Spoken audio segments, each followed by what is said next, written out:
मेरो गुल्टी कुमारी नाम भैरवबाट आएको।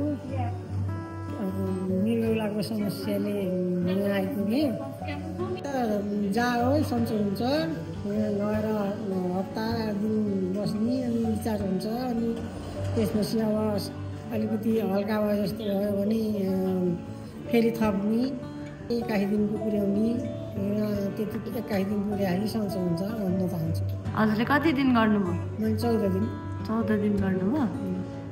14 दिनमा हजुरलाई आराम भएको छ त? अहिले अलि आराम भएको छ। खाना त ठिकै छ नि, मैले घरमा खासै यस्तै खान्थेँ। अब यहाँ चाहिँ पटक पटक खानु मन हुन्थेन। यहाँ अब बिहान पनि सबैले खाएको देख्दा खाइन्छ, दिउँसो बिहान राति पनि खाइन्छ।